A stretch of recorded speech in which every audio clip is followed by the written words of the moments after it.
जयपुर ग्रामीण सीट की बात कर लेते हैं। जयपुर ग्रामीण लोकसभा सीट पर मुकाबला बेहद दिलचस्प हो गया है। जयपुर ग्रामीण सीट पर पहली बार दो स्पोर्ट स्टार राजनीति में आमने सामने आकर अपनी किस्मत आजमा रहे हैं। जयपुर ग्रामीण लोकसभा सीट से वर्तमान सांसद और बीजेपी प्रत्याशी कर्नल राज्यवर्धन सिंह राठौड़ से बात की हमारे जयपुर संवाददाता राकेश शर्मा ने। ग्रामीण लोकसभा सीट पर कांग्रेस ने अंतर्राष्ट्रीय खिलाड़ी कृष्णा पुनिया को मैदान में उतारा है, लेकिन यहाँ पर जयपुर ग्रामीण लोकसभा का अनुभव उनको कितना है ये सब लोग जानते हैं। यहाँ पर पहले से olympiad champion colonel Rajyavardhan Singh Rathore है, वो पहले से मैदान में है। उनके पास खेल के मैदान के अनुभव के साथ साथ जयपुर ग्रामीण लोकसभा सीट का अनुभव भी है। हम उनसे बात करते हैं कि जिस तरीके से कांग्रेस ने जो प्रत्याशी उतारा है, किस तरीके से आप इसको देखते हैं? क्या लगता है, कांग्रेस कोई स्थानीय प्रत्याशी ढूंढने में नाकाम रही? देखिए, इस देश के अंदर कांग्रेस को कई दशकों से अवसर मिला था शासन करने का। उनकी चार पीढ़ियों ने इस देश पे शासन करा और उसके कारण जो गरीबी उस समय थी वो आज तक चलती आ रही है। देश पिछड़ा हुआ है, देश का मान सम्मान गिरता जा रहा था विश्व की नज़रों के अंदर। हालांकि हर देशवासी मजबूत था और देश के अंदर ताकत थी। सिर्फ हमारा प्रतिनिधित्व करने वाले जो व्यक्ति थे और जो उनकी सोच थी वो बहुत गलत थी। हमारी लड़ाई इस मानसिकता से है, इस सोच से है जो योजनाओं को धरातल तक नहीं पहुंचाती, जो इन नौजवानों को आगे बढ़ने का अवसर नहीं देती, जो देश के पैसे को चंद सीमित परिवारों तक रखती है।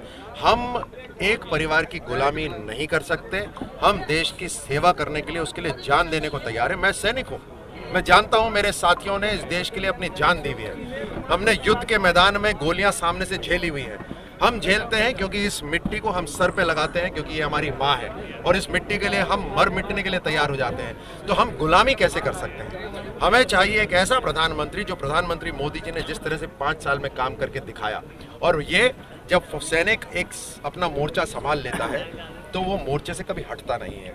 ये जयपुर ग्रामीण मेरा मोर्चा है और यहाँ से सैनिक जो मैं हूँ, मैं कभी यहाँ से हट नहीं सकता। ये मेरा परिवार है और परिवार के लिए मैं जान देने के लिए तैयार हूँ। ये तो सिर्फ राजनीति है, आप निश्चिंत रहिए। यहाँ से सब की सब पूरी तरह से प्रधानमंत्री मोदी जी के साथ में। कैमरा पर्सन दिलीप चेची के साथ राकेश शर्मा, न्यूज़ 18, जमवारामगढ़, जयपुर। कांग्रेस के 25 में 25 योद्धा तैयार हैं, बीजेपी के 19 तैयार हैं, लेकिन बीजेपी के भी अब 20 योद्धा तैयार हो गए हैं। कल हनुमान बेनीवाल को भी नागौर से उनकी सीट पक्की कर दी गई है। लेकिन दूसरी पार्टियों का क्या हाल है? क्या किसी ने उम्मीदवारों की घोषणा की है या फिर अभी तक रणनीति ही बन रही है?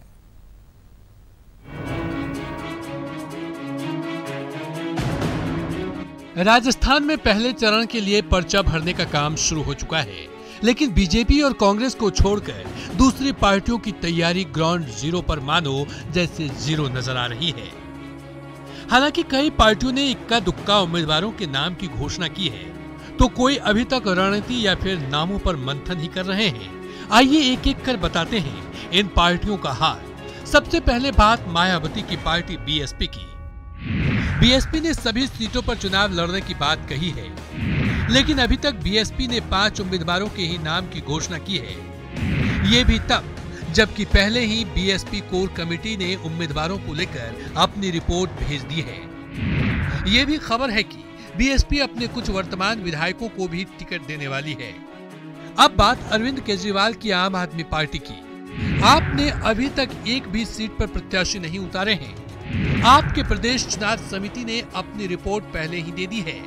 केंद्रीय पीएससी अब तक उम्मीदवारों पर एक मत नहीं है। ऐसे में कयास लगाए जा रहे हैं कि आप सभी सीटों की जगह चुनिंदा सीटों पर चुनाव लड़ सकती है। जहां तक लेफ्ट पार्टियों की बात है तो सीपीआईएम 3 सीटों पर चुनाव लड़ने वाली है। सीकर से कामरेड अमराराम को उम्मीदवार बनाया है। बीकानेर सीट पर शिवपत राम को उतारा है। चूरू सीट पर विधायक बलवंत पुनिया की चर्चा है। राजस्थान राज्य कमेटी जो है सीपीएम की, उसने 3 सीटों पर लड़ने का मानस बना है, जिसपे 2 पर हमने कैंडिडेट घोषित कर दिए हैं। जैसा आप जानते हैं कि राजस्थान से पार्टी के जो सचिव हैं और वरिष्ठ किसान नेता हैं जो लगातार किसानों के लिए संघर्ष करते आ रहे हैं, कमरेड अमराराम जी को हम सीकर से चुनाव लड़ा रहे हैं। और नौजवान साथी और बहुत ही सक्षम साथी हैं जो अभी विधानसभा में भी चुनाव लड़े थे और दूसरे नंबर पर रहे थे, कमरेड शिवपत राम उनको हम जो है बीकानेर से चुनाव लड़ा रहे हैं। तीसरी सीट जो हमारी चूरू की है उस पर अभी चर्चा चल रही है। पार्टी ने जो है दिल्ली को भी नाम भेजा हुआ है, जल्दी ही शायद दिल्ली उसको घोषित कर देगी। तो इस तरह से हम 3 सीटों पर अपना लड़ेंगे। राजस्थान के रण में बीजेपी और कांग्रेस के बीच ही मुख्य मुकाबला होता है। शायद यही वजह है कि छोटी पार्टियां या तो भरपूर कोशिश नहीं करती या फिर बेमन से चुनाव लड़ती है। दिनेश शर्मा, न्यूज़ 18 राजस्थान, जयपुर।